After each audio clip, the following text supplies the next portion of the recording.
తెలంగాణ వ్యాప్తంగా జిల్లాలోని గ్రామాల్లో చాలా చోట్ల కూడా బీసీ రిజర్వేషన్ అంశం సంబంధించి చాలా గందరగోళం నెలకొంది. పెద్ద ఎత్తున నిరసన కార్యక్రమాలు కొనసాగుతున్నటువంటి అంశం. దీనికి సంబంధించి ప్రధానంగా ఏదైతే ఖమ్మం అలాగే వరంగల్కి సంబంధించి తాజా అప్డేట్స్ తెలుసుకునే ప్రయత్నం చేద్దాం. ఖమ్మం నుంచి సాంబశివరావు సిద్ధంగా ఉన్నాడు. అలాగే వరంగల్ నుంచి రవికాంత్ కూడా మనకు లైవ్ ధర అందించడానికి సిద్ధంగా ఉన్నాడు. సాంబశివరావుని అడిగి తెలుసుకుందాం. ప్రధానంగా ఖమ్మం జిల్లాలోనే కొన్ని చోట్ల అయితే రిజర్వేషన్ల అంశం సంబంధించి అక్కడ లేని వాళ్ళకు కూడా రిజర్వేషన్లో కేటాయించినట్టు తెలుస్తుంది. దీనికి సంబంధించి డీటెయిల్స్ ఏంటి?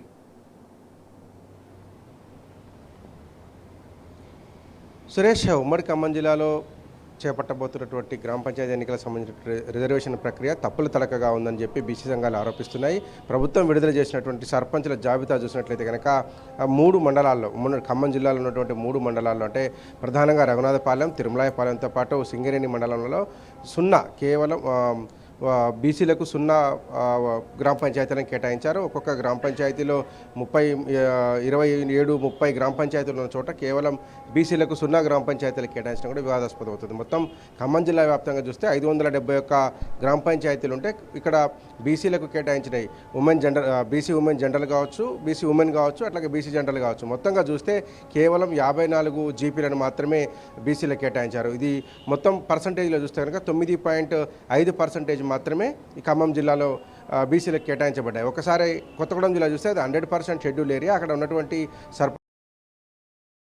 రిజర్వ్ చేస్తారు కాబట్టి అక్కడ బీసీలకు కావచ్చు, అదర్ క్యాస్ట్లకు వచ్చేటువంటి అవకాశం లేదు. కేవలం ఖమ్మం జిల్లాలో ఉన్నటువంటి మండలాలలో మాత్రమే బీసీలు రాజకీయంగా ఎదిగేటువంటి అవకాశం ఉంది. ఇక్కడ కూడా మొదట 42% ఇస్తామని చెప్పి కామారెడ్డి డిక్లరేషన్, ఆ తర్వాత జీవో తీసుకురావడం, కోర్టుకు పోవడం లాంటి కార్యక్రమాలు చేసినటువంటి కాంగ్రెస్ ప్రభుత్వం ఆ తర్వాత తీసుకొచ్చినటువంటి జీవో నెంబర్ 46 ప్రకారం కూడా 22% ఇస్తామని చెప్పిందని. కానీ ఇప్పటికు వచ్చినటువంటిది మాత్రం కేవలం 9.5% మాత్రమే వచ్చింది, ఓన్లీ ఖమ్మం జిల్లా చూసుకున్నట్లయితే.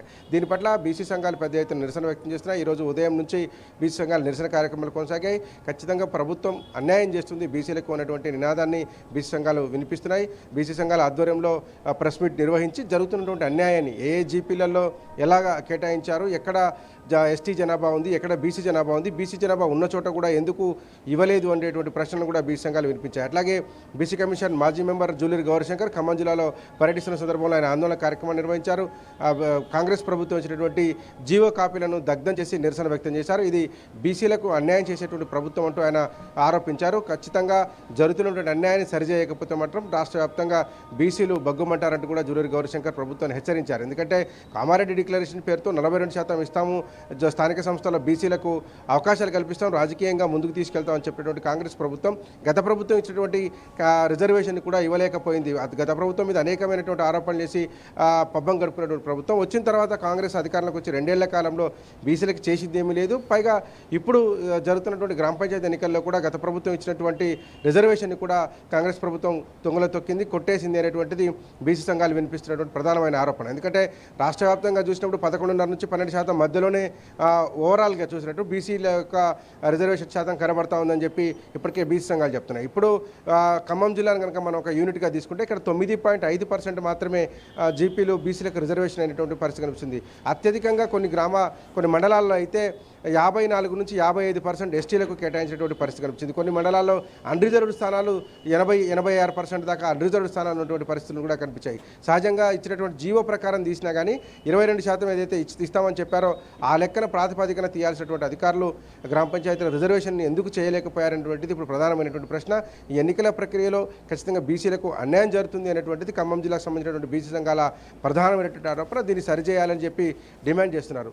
దాంతోపాటు ఇప్పుడు ఎన్నికల సంఘానికి సంబంధించినటువంటి నోటిఫికేషన్ కూడా వచ్చింది. దాదాపుగా 11, 14, 17 తేదీలలో ఎన్నికలు నిర్వహిస్తామని చెప్పి ఒక పక్క ఎన్నికల సంఘం చెప్తోంది. మరొక పక్క గ్రామ స్థాయిలో మటుకు పెద్ద ఎత్తున ఆందోళన వ్యక్తం అవుతుంది. బీసీలకు రావాల్సినటువంటి 42% ఎక్కడ పోయింది, గత ప్రభుత్వం ఇచ్చినటువంటి 22% కూడా ఈ ప్రభుత్వం ఎందుకు ఇవ్వడం లేదు అంటూ ప్రశ్నిస్తున్నారు. ఖచ్చితంగా బీసీలు సమాధానం చెప్పాల్సినటువంటి పరిస్థితి ఉందని చెప్పి కూడా బీసీ సంఘ నాయకులు పిలుపునిస్తున్నారు. అట్లాగే గౌరీశంకర్ మాట్లాడుతున్న సందర్భంలో కూడా ఆయన చెప్పారు, బీసీల ఓట్లతో అధికారంలోకి వచ్చింది కాంగ్రెస్ ప్రభుత్వం, ఇప్పుడు అదే బీసీల యొక్క గొంతుకు వస్తుంది, రాజకీయంగా ఎదుగుదల లేకుండా చేస్తుంది. కాబట్టి ఖచ్చితంగా బీసీలు ప్రశ్నించాలి. బీసీల ఓట్లను కొల్లగొట్టేటువంటి ప్రయత్నం కాంగ్రెస్ పార్టీ చేస్తుంది. బీసీలు రాజకీయంగా ఎదగొద్దా అంటూ ఆయన ప్రశ్నించారు. సో ఇవే ప్రశ్నలు అన్ని బీసీ సంఘాల నుంచి కూడా వస్తున్నాయి. మరి ప్రభుత్వం సమాధానం చెప్పాల్సి ఉంది. ఎందుకు ఈ రకమైనటువంటి ప్రక్రియ చేశారు, మరి ఎన్నికలను నిర్వహించడంలో ప్రభుత్వానికి చిత్తశుద్ధి ఉందా లేదా, ఎవరైనా కోర్టుకు వెళ్ళాలనేటువంటి కోణంలో ఇట్లా చేశారంటే కూడా పలు రకాలైనటువంటి ఆరోపణలు వినిపిస్తున్నాయి. అనేక రకాలైనటువంటి అనుమానాలు వ్యక్తం అవుతున్నాయి. ఎందుకంటే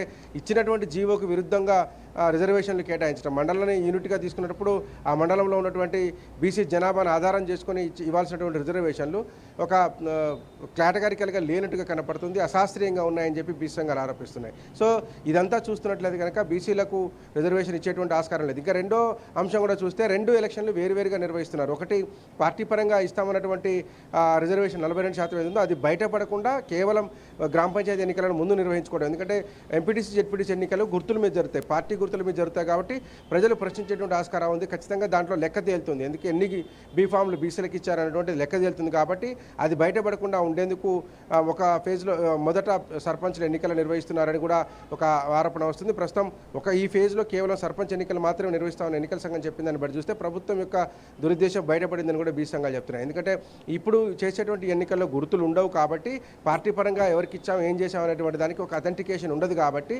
ఇక్కడ ఈ పబ్బం గడుపుకొని ముందు సర్పంచులలో బయటపడ్డ తర్వాత పార్టీ పరంగా జరిపేటువంటి ఎలక్షన్లు ఏవైతే ఎంపీటీసీ జెడ్పీటీసీ ఎలక్షన్లు ఉన్నాయో అప్పుడు అసలు కాంగ్రెస్ పార్టీ యొక్క నిజస్వరూపం బయటపడుతుంది. కాబట్టి దాన్ని బయటపెట్టకుండా ఉండాలంటే 2 ఫేజుల్లో ఇప్పుడు ముందు దశలో గ్రామ పంచాయతీలు పూర్తి చేసుకుని ఆ తర్వాత సర్పంచ్లు పూర్తి అయిన తర్వాత మళ్ళీ ఎంపీటీసీ జెడ్పీటీసీలకు వెళ్ళేందుకు ప్రయత్నం చేస్తున్నట్టుగా కనబడుతుందని బీసీ సంఘాలు చెప్తున్నాయి. మొత్తం ఒక అనుమానం వ్యక్తం చేస్తున్నారు. ఎందుకంటే 2 ఒకేసారి జరుగుతాయని గతంలో నోటిఫికేషన్ ఇచ్చారు. ఆ కోర్టు కొట్టేసినటువంటి నేపథ్యం ఉంది. కోర్టు కొట్టేయడంతో ఆ ఎన్నికలు అర్ధాంతరంగా ఆగిపోయి మళ్ళీ 2 నెలల తర్వాత ఈ ప్రక్రియను తీసుకొచ్చినప్పుడు 2 ఎలక్షన్లు ఒకేసారి నిర్వహించాల్సినటువంటి ప్రభుత్వం ఒక ఎన్నికను మాత్రమే గ్రామ పంచాయతీలను మాత్రమే ముందుకు తీసుకురావడం, జెడ్పీటీసీ ఎంపీటీసీ స్థానాలకు సంబంధించినటువంటి ఎన్నికలు వెనక్కి తీసుకుపోవడానికి బట్టి చూస్తే అవి పార్టీ పరంగా కాబట్టి ఏ పార్టీ ఏ వర్గాలకు ఎన్ని సీట్లు ఇచ్చింది, బీసీలకు ఎన్ని సీట్లు ఇచ్చింది, ఎస్సీలకు ఎస్సీటీలకు ఎన్ని స్థానాలు కేటాయించారు అనేటువంటి విషయం తేలిపోతుంది. కాబట్టి దాన్ని తప్పించుకోవడంలో భాగంగానే ఈ రకంగా ప్లాన్ చేశారు. మొదట జీపీలలో లబ్ధి పొందేందుకు ఈ ప్రయత్నం చేస్తున్నట్టుగా కూడా ఒక ఆరోపణ వినిపిస్తుంది. సురేష్, మొత్తంగా బీసీకి సంబంధించినటువంటి రిజర్వేషన్ అంశంలో కాంగ్రెస్ ప్రభుత్వం చేస్తున్నటువంటి అన్యాయాన్ని బీసీ ప్రజలు గుర్తించారని అయితే బీసీ సంఘాల నాయకులు చెప్తున్నారు. ఈ ఎన్నికల్లో ఖచ్చితంగా బీసీలు ప్రశ్నించాల్సినటువంటి సమయం ఆసన్నమైందని కూడా బీసీ సంఘాల నాయకులు తెలియజేశారు. ఖచ్చితంగా పోరాడకపోతే మటుకు బీసీలకు అన్యాయం జరుగుతుంది. కాబట్టి మరోసారి తెలంగాణ ఉద్యమ స్థాయిలో ఉద్యమాన్ని నిర్మిస్తామని జూలూరు గౌరీశంకర్ చెప్పారు. అట్లాగే ప్రెస్ క్లబ్లో కూడా మీడియా సమావేశం నిర్వహించారు. డీసీసీబీ మాజీ చైర్మన్ కురాకుల నాగభూషణం, సీనియర్ నాయకులు ఆర్జేసీ కృష్ణ, అట్లాగే మేకల సుధాకరరావు లాంటి కూడా ప్రభుత్వాన్ని హెచ్చరించారు. ఎందుకు ఈ రకమైనటువంటి అన్యాయం చేస్తున్నారు, మీరు చెప్పినటువంటి హామీలను ఎందుకు అమలు చేయలేకపోతున్నారు, 42% అన్నారు అది ఎక్కడ పోయింది, జీవో ఇచ్చినటువంటి లెక్క ప్రకారం 22% అన్నారు అది ఎక్కడ పోయింది, కేవలం ఖమ్మం జిల్లాలో 9% ఇవ్వడం ఏంటి, అట్లాగే రాష్ట్రంలో 11.5 నుంచి 12% బీసీలకు రిజర్వేషన్లు కేటాయించడం ఏంటి అంటే ఇవన్నీ ఈ ప్రశ్నలకు ప్రభుత్వం సమాధానం చెప్పాలని బీసీ సంఘాలు ఖమ్మం జిల్లాలో బలంగా డిమాండ్ చేస్తున్నాయి. సురేష్.